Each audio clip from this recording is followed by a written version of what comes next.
ಆರಾಧ್ಯ ದೈವ ಮುತ್ತುರಾಜ್ ಬಳಗದ ಎಲ್ಲ ಸದಸ್ಯರಿಗೂ ನಮಸ್ಕಾರಗಳು. ನನ್ನ ಹೆಸರು ಮಲ್ಲಾರಿ ಜೋಶಿ ಅಂತ. ನಾನು ಗೋಕಾಕದಲ್ಲಿ ಇರುತ್ತೇನೆ. ನಾನು 4ನೇ ತರಗತಿಯಲ್ಲಿ ಇದ್ದಾಗಿಂದ, ಅಂದ್ರೆ ಸುಮಾರು ನನಗೆ 10 ವರ್ಷ ಇದ್ದಾಗಿಂದ ನಾನು ರಾಜ್ಕುಮಾರ್ ಅವರ ಅಭಿಮಾನಿ ಆಗಿದ್ದೇನೆ. ನಾನು ನೋಡಿದ ಮೊದಲನೇ ಚಿತ್ರ ಗಂಧದ ಗುಡಿ. ಆ ಚಿತ್ರದಲ್ಲಿ ರಾಜ್ಕುಮಾರ್ ಅವರು ಒಬ್ಬ ಅರಣ್ಯಾಧಿಕಾರಿಯ ಪಾತ್ರದಲ್ಲಿ ನಮ್ಮ ನಾಡಿನ ಸಂಪತ್ತನ್ನು, ನಾಡಿನ ವನ್ಯ ಮೃಗಗಳನ್ನು ಮತ್ತು ಗಂಧದ ಮರಗಳನ್ನು ಇವನ್ನೆಲ್ಲ ಉಳಿಸುವ ಸಲುವಾಗಿ ಒಬ್ಬ ಒಳ್ಳೆಯ ಅಧಿಕಾರಿಯಾಗಿ, ಅರಣ್ಯ ಅಧಿಕಾರಿಯಾಗಿ ಪಾತ್ರ ಮಾಡಿದ್ದು ನೋಡಿ ಅದು ನನ್ನ ಮನಸ್ಸಿನ ಮೇಲೆ ಬಹಳ ಪರಿಣಾಮ ಬೀರಿತು. ಅವಾಗಿಂದ ನಾನು ರಾಜ್ಕುಮಾರ್ ಅಭಿಮಾನಿಯಾದೆ. ಅದಾದ ನಂತರ ಅವರು ಒಂದೊಂದೇ ಚಿತ್ರಗಳನ್ನು ನೋಡ್ತಾ ಹೋದಂಗೆ ನಾನು ಅವರ ಅಭಿಮಾನಿಯಾಗಿ ಅವ್ರ ಚಿತ್ರಗಳು ನೋಡಬೇಕು, ಅವ್ರ ಭಕ್ತಿಗೀತೆಗಳನ್ನು ಕೇಳಬೇಕು ಅಂತೇಳಿ ಆಸೆ ಆಗಿ ಸುಮಾರು ನಾನು ಹೈಸ್ಕೂಲ್ದಲ್ಲಿ, ಕಾಲೇಜ್ದಲ್ಲಿ ಇದ್ದಾಗ ಅವ್ರ ಚಿತ್ರಗಳನ್ನೆಲ್ಲ ನೋಡ್ಕೋತ ಬಂದೆ.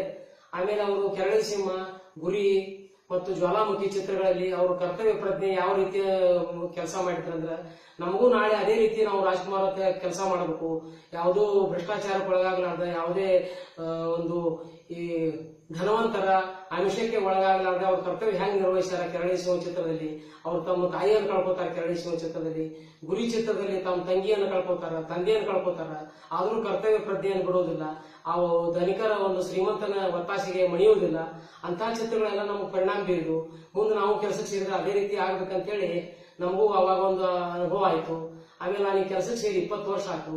ನಾನು ಅವರ ಜೀವನದಲ್ಲಿ ಅವರ ಆದರ್ಶಗಳನ್ನು ನಾನು ಪಾಲಿಸಿಕೊತಾ ಬಂದಿದ್ದೇನೆ. ಮೊದಲನೇದಾಗಿ ನಾವು ರಾಜ್ಕುಮಾರ್ ಅಭಿಮಾನಿ ಅಂದ್ರೆ ನಮ್ಮ ದುಶ್ಚಟಗಳು ಯಾವ ಇರಬಾರ್ದು, ಯಾವುದೇ ಚಟ ಇಲ್ಲದೆ ನಾವು ಜೀವನ ಮಾಡ್ಬೇಕಾಗ್ತದ. ಯಾಕಂದ್ರೆ ನಾವು ರಾಜ್ಕುಮಾರ್ ಅಭಿಮಾನಿಗಳು ಅಂದ್ರೆ ಸಮಾಜ ನಮ್ಮನ್ನು ಬಹಳ ಸೂಕ್ಷ್ಮವಾಗಿ ನೋಡ್ತಾ ಇರ್ತದೆ, ಇವ್ರೇನಪ್ಪ ಹೇಗಿದ್ದಾರೆ ಅಂತ ಹೇಳಿ. ಅದಕ್ಕೆ ರಾಜ್ಕುಮಾರ್ ಅವ್ರ ಹೆಸರಿಗೆ ನಾವು ಕಳಂಕ ತರಬಾರ್ದು, ಅವ್ರ ಹೆಸರಿಗೆ ಕೆಟ್ಟ ಹೆಸರು ತರಬಾರ್ದು, ಕಪ್ಪು ಚುಕ್ಕಿ ಬರಬಾರ್ದು ಅಂತೇಳಿ ನಾವು ಜೀವನ ಮಾಡ್ಬೇಕಾಗ್ತದ. ಇವತ್ತು ನನ್ನ ಜೀವನದೊಳಗೆ ನಾನು ಯಾವುದೇ ಅವ್ರ ಗತಿ ರಾಜ್ಕುಮಾರ್ ಅವ್ರು ಹೇಗೆ ಜೀವನ ಮಾಡಿದ್ರು ಅದೇ ರೀತಿ ನನ್ನ ಜೀವನದೊಳಗೂ ಯಾವುದೇ ದುರಭ್ಯಾಸ, ಕೆಟ್ಟ ಅಭ್ಯಾಸಗಳಿಲ್ಲ. ಅದೊಂದು ನಾನು ಹೆಮ್ಮೆಯಿಂದ, ಗರ್ವದಿಂದ ಹೇಳ್ಕೊತೀನಿ. ಮತ್ತೆ ಇವತ್ತು ನಾನು ಏನ್ ಕೆಲಸ ಮಾಡಿರ್ತೀನಿ ಆ ಕೆಲಸದಲ್ಲಿ ಸುಧಾ ಒಂದು ಹೈಸ್ಕೂಲ್ದಲ್ಲಿ ಕೆಲಸ ಮಾಡ್ತಾ ಇದ್ದೀನಿ. ಅವ್ರ ಆದರ್ಶಗಳನ್ನು ಇಟ್ಕೊಂಡೇ ಕೆಲಸ ಮಾಡ್ಕೊತಾ ಬಂದಿದ್ದೀನಿ ನಾನು. ಅವ್ರ ಬಂಗಾರ ಮನುಷ್ಯ, ಭಕ್ತ ಪ್ರಹ್ಲಾದ, ಮಯೂರ, ಬಬ್ರು ವಾಹನ, ಹೊಸಬೆಳಕು, ಸಾಕಷ್ಟು ಚಿತ್ರಗಳು, ಹಾಲು ಜೇನು ಚಿತ್ರ, ಹೀಗೆ ನನಗೆ 1, 2 ಅವ್ರ ಎಲ್ಲಾ ಚಿತ್ರಗಳು ನನ್ನ ಮನಸ್ಸಿನ ಮೇಲೆ ಬಹಳ ಪರಿಣಾಮ ಬೀರವ. ಎಲ್ಲಾ ಚಿತ್ರಗಳನ್ನು ಸಾಕಷ್ಟು ನೋಡಿನಿ. ಅನುರಾಗ ಆಯಿತು, ಕವಿರತ್ನ ಕಾಳಿದಾಸ, ಇವನಂತೂ 30-40 ಸಲ ಚಿತ್ರಗಳು ನೋಡಿವ ಕಾಲೇಜ್ ದಿವಸಗಳಲ್ಲಿ. ಆಮೇಲೆ ಈಗ ನಮಗ ಏನೋ ಒಂದು ಅವ್ರನ್ನ ನೋಡ್ಬೇಕು ಅಂತ ಆಸೆ ಇತ್ತು ನನಗೆ ಹೈಸ್ಕೂಲ್ ದಿವಸಗಳಲ್ಲಿ. ಅದು ನನಗೆ ನನ್ನ ಪೂರ್ವ ಜನ ಪುಣ್ಯ ಗೊತ್ತು. ಒಂದು 7-8 ಬಾರಿ ಅವ್ರನ್ನ ರಸಮಂಜರಿ ಕಾರ್ಯಕ್ರಮದೊಳಗ, ಗೋಕಾಕ್ ಚಳವಳಿ ಸಂದರ್ಭದೊಳಗ ಅವ್ರನ್ನ ನೋಡೋ ಭಾಗ್ಯ ಸಿಕ್ತು. ಆಮೇಲೆ ಒಂದು 10 ಸಲ ಅವ್ರನ್ನ ಸಮೀಪಕ್ಕೆ ಹೋಗಿ ಅವ್ರಿಗೆ ಭೇಟಿಯಾಗಿ ಅವ್ರ ಜೊತೆ ಮಾತಾಡಿ ಫೋಟೋ ತೆಗೆಸಿಕೊಂಡು, ಆಮೇಲೆ ಅವ್ರಿಗೆ ನಾನು ಸಿಹಿ ತಿನ್ನಿಸಿ, ಅವರಿಂದ ನಾನು ಸಿಹಿ ತಿನ್ನುವಂತ ಯೋಗ ನಮಗೆ ನನ್ನ ಜೀವನದೊಳಗೆ ಲಭಿಸ್ತು. ಆಮೇಲೆ ಇಷ್ಟೊಂದು ಹೇಳಿ ನನ್ನ ಈ ಒಂದು ಪರಿಚಯ ಮಾಡ್ತೀನಿ. ಈಗ ನನ್ನ ಹಿಂದೆ ಏನೇನು ನಾನು ಕಾಣಿಸ್ತಾ ಇವೆಲ್ಲ ನಾನು ಅವ್ರ ಬಗ್ಗೆ ಚಿಕ್ಕಂದಿನಿಂದ ಒಂದು ಸಂಗ್ರಹ ಮಾಡಿಟ್ಟಂತ ಪುಸ್ತಕಗಳು, ಅವನ್ನೆಲ್ಲ ಬೈಂಡ್ ಮಾಡಿಸಿ, ಅಚ್ಚುಕಟ್ಟಾಗಿ ಬೈಂಡ್ ಮಾಡಿಸಿ ಇಟ್ಟಿದ್ದೇನೆ. ಆಮೇಲೆ ನನಗೆ 1983ರಲ್ಲಿ ಒಂದು ಮದ್ರಾಸಿನಿಂದ ಅವರಿಂದ ನನಗೊಂದು ಪತ್ರ ಬಂದಿದೆ. ಬೆಂಗಳೂರಿನ ವಿಳಾಸದಿಂದ, ಒಂದು ಗಾಂಧಿನಗರ ವಿಳಾಸದಿಂದ 1993ರಲ್ಲಿ ಮತ್ತೊಂದು ಪತ್ರ ಬಂದದ.